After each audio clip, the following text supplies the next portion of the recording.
Okay, you can see me face now, right? Yeah. Okay. So I'm Công Soi Hoàng, and my ID is 2225878094. Okay. So this is week 5 content array exercise. Okay. It's just week 5. It's just the tags, the fifth tags I will submit. I will rename this. Okay, let's jump right into it. Okay, so in this tags we have just one program class which contain the main function and all the other functions down here.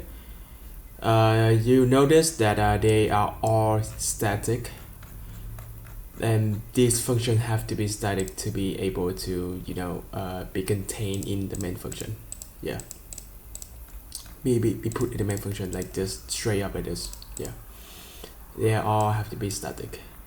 If like there's no static here, then we simply can call it in this static function, right? Okay, so let's start with let's look at the functions we have here in this text. This is just to play with data structure in C#, so nothing really related to object-oriented programming concepts. I have to debug it here. We can run it again. Alright. So this is the output. Okay. So let's go to step one. So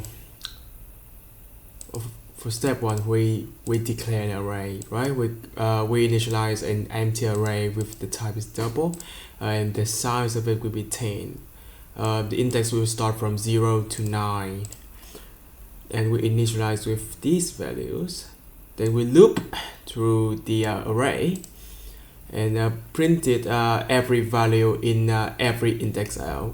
As you can see, index 0 is 1, is 0 equal to 1. Yeah, that's it.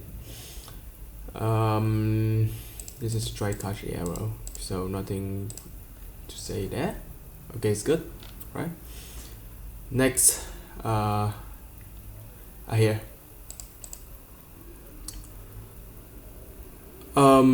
If right here we can try and catch it, we put the index number 10 here, but notice that the size 10, if the size 10, then the index will go from 0 to 9, and 0 to 9 is already 10.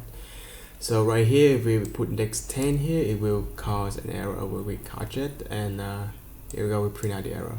We console log the error. We console write line. Yeah. For step 2. Step 2 is looping, right? We initialize an array, and we initialize every value for each index equal to the index itself, right? So index 0 we have the value 0. Yeah. For step 3, survey data.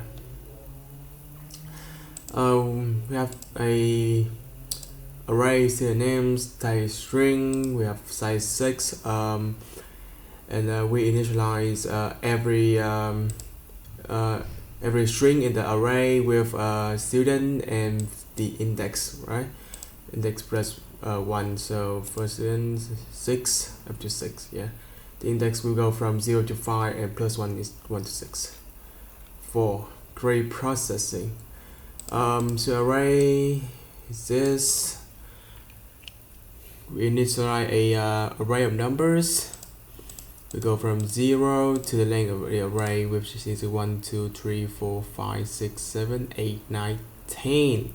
And we go from 0 to 10. And because it's in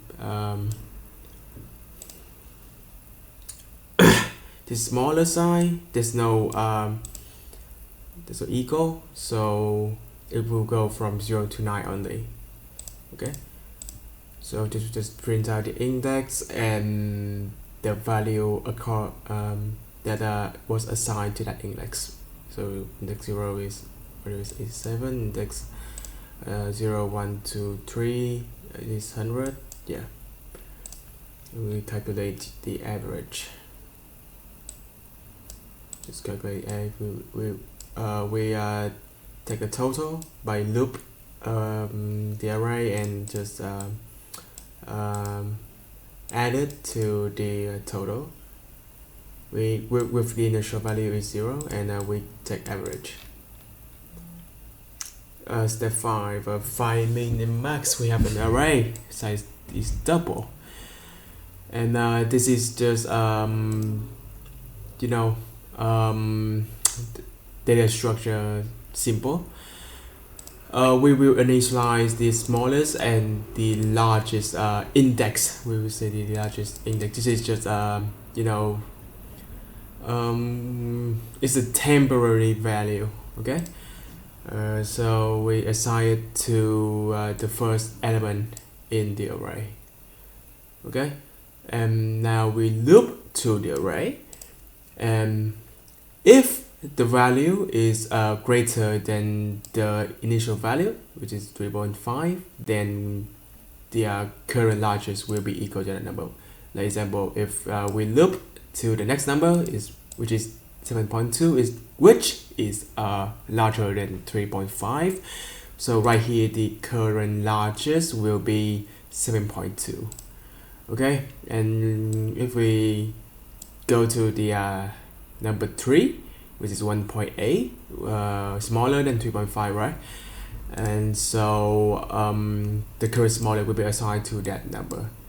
And after we loop through all the numbers in here, so we can see that 0.5 is the smallest, so it will be assigned to the current smallest. Okay, we can get to here 9.1, it will be assigned to current largest because 9.1 is larger than 7.2, right? And 4.6 is smaller than 9.1 and larger than 1.8, so this will be skipped. This will also be skipped. This will also be skipped. This will also skip, and at the end 0.5 smaller than 1.8, and it will be assigned to the smallest current. And let's see. Yeah, you see here, every single value was printed, and the largest is 9.1 and the smallest is 0.5, like what I said. Step 6, multidimensional. So with array we can have more than one dimension. I haven't tried 3D, but I haven't tried 2D before. So this is 2D array. It's simple. We just initialize an two-dimensional array first with the column here, to separate the two sides of the two-dimensional array, the width and the height, right? So here we have 3 is the height and 4 is the width. And we should have the value in there. Here it is, 3 height and 4 the width, right? So from 0 to we loop for the size of the height, and then we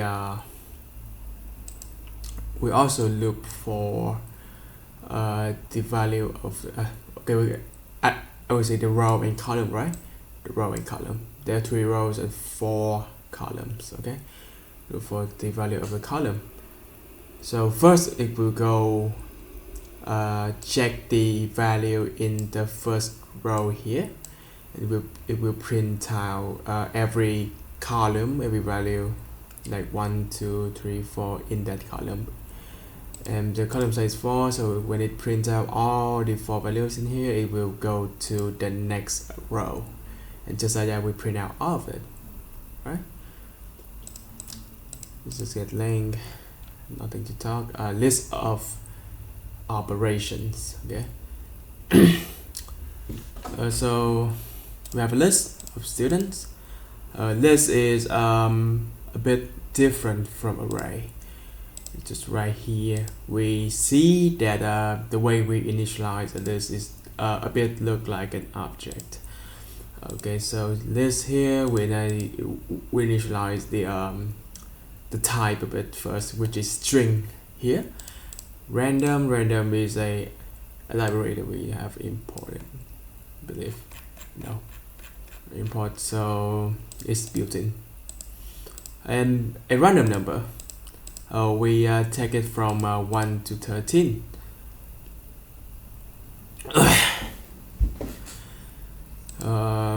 Number, then to add random number, we got 9 here, right? We got 9. We got 9 there. So we add every student with the index plus 1. So 9 students here. And that's it. That's basically it. And we add every single variable to the list. You can see that we have the dot add here, and notice that the number array doesn't have any method, right? Because it's it's a basic data structure. It's like the core data structure, so there's no function built in it, except the length and stuff. Yeah, but for list, the list is you can take it as a built-in function. Yeah, you can perceive it like that. Technically it's just array, but with more built-in functions to it, so we can use it more freely. Yeah, so we have add here. It will add from the first index to the last one. Okay, and we just simply print it out here. You see the count, the value in the method is different, right? But the way we can access the value is still can be similar to the array. Palindrome. What is palindrome? Palindrome is that if we divide the list or the array by 2, then the both the half is identical, right? So 1 2 2 1, if we cut it here, and 1 2 2 1 1 2 2 1, exactly the same. So the array is palindrome. Okay, so we do this. We have a palindrome function that we will take that here, the palindrome function. So if the array is smaller than 1, which it won't the list can be palindrome if the size of it is odd and smaller than 1, right? It is odd, and this is just checking. Okay, so you can loop from 0 to the half of the array. Okay, so if the first value, which is this, I will go through each index, right? So the array I here firstly is 0, right? This is I, this is this is 1, not equal to the array length minus 1 and minus I. In this case, it will be the array length is 1 2 3 4 5 6 8. The last index is 7 with minus by 1 and by I is 0, so 7. So if 1 and this number is not equal to this number, it will be false. And for the first array is true, right? 1 is equal to 1, and for the second index is 1, then it's here and here, here and here, and here and here and here. So the first array is palindrome. The second we check here 1 and 7, it's not equal, right? So it's false. False, also false. This one 5 7, first check, false. Okay, that's for Boolean drum. This is merge test. Okay, we have 3 lists: 1 2 3, 1 2 2 5, 1 3 4 7 5 5 7, 5 2 2 1. We want to merge 2 lists together. Okay. Now about the cool thing about the list is that we don't have to initialize the length of it, so we can just add it unlimitedly, but still have to satisfy the type, right? Here the merge, we could go to the merge function written here. Okay, so we have to short it first.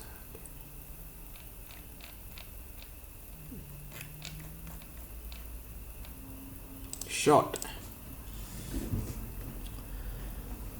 Okay, this is just to check if the array is shorted or not. We loop from 0 to the last number, right? And so if the first number, if the number in the left is larger than the number in the right, then it's false, basically. Okay, come back to merge. Right here we want to merge 2 array or 2 lists, and we want to keep it shorted, right?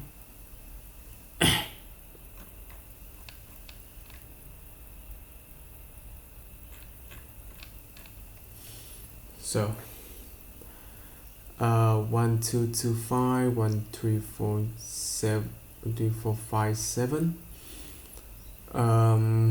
We will have 2 index here, which is I and j equal to 0, and merge, and this is the final list that we will return. Yeah, and we have while loop. If I is less than the length of list A and j is less than the length of list B, and then we will loop through it. If the first value of list A is smaller than list B, 1 is and 1, then merge dot add list A I, then we will add the list A value here, which is 1. We add 1 there. Okay, we will have 1 there, and I plus, and else. Now that the first condition is fulfilled, then we will skip the else here, and while I is smaller than the list A count.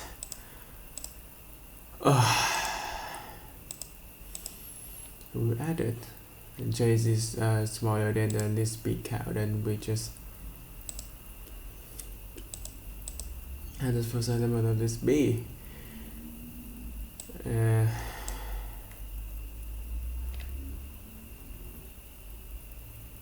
No, these are the outside of the first while, so we're not going to talk about this.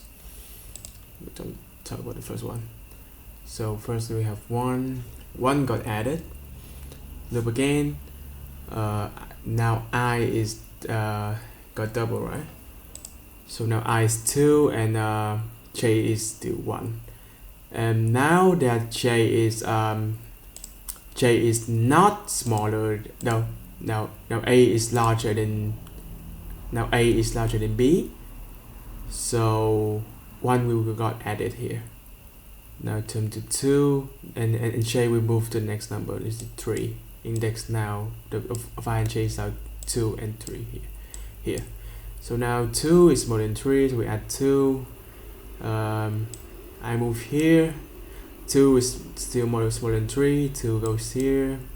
Now 3 is smaller than 5, 3 goes here, 4 is smaller than 5, 4 goes here, 5, and 7. Yeah, that's it.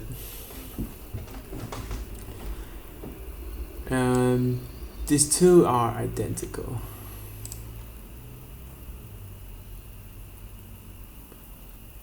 And if we add two lists that are with empty list here, will be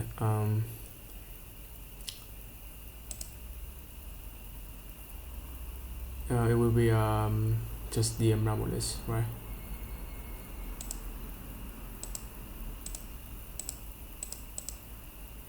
Merge number 2, it was 1, 2.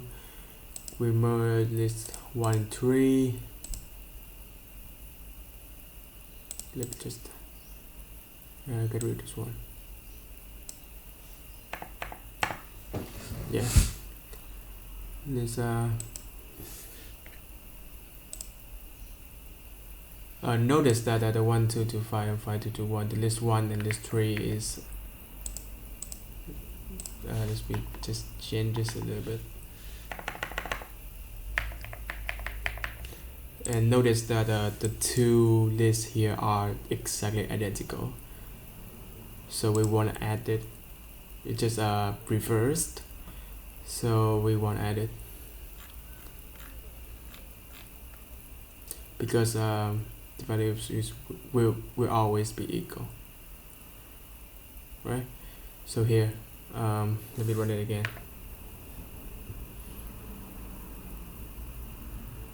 Alright. So now 1 is equal 1 here. 1 is smaller than 5. We add 1 there. Here we add 1 here in. We will add all of this in. Why is it not printing anything? Why is that?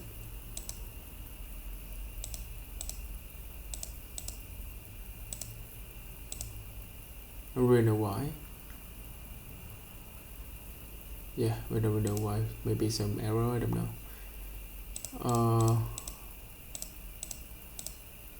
I will like cover it later. Okay. So for order 2 is fine. Now for step 10, array conversion test. We have a 2D array right here. Okay, so we want to convert it to 1D. So we just right here right here we will use the array conversion function. Have a result. We have a loop where we will have a nested loop here. Loop through the column first. We have to the next line of the column.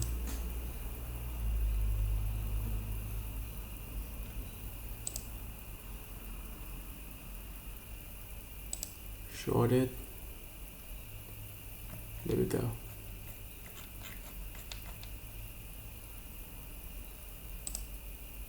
Now basically 171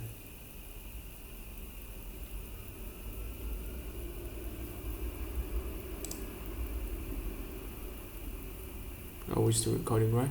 Okay, it's been 23 minutes. Oh my god. 17133793919919915. Oh yeah, array conversion. We have to column first, and we loop to the row later, right? And if the that number in that row or column, if that in that specific place, if it divided by, if it's a odd number, it will add it to the conversion. Okay, so this is just only odd. This is an odd value. So look at here. Go like 7-1. Then we short it. We got 1-7. We got now we got 1-3, 1-3. We got for 397, if we short it will be 397 397 039 0389. Odd is 3 and 9, it will be 39. Is 9251, we will 15 shorted. 159. Okay, so the last one will be 1 and 5 only. This is the result. Okay.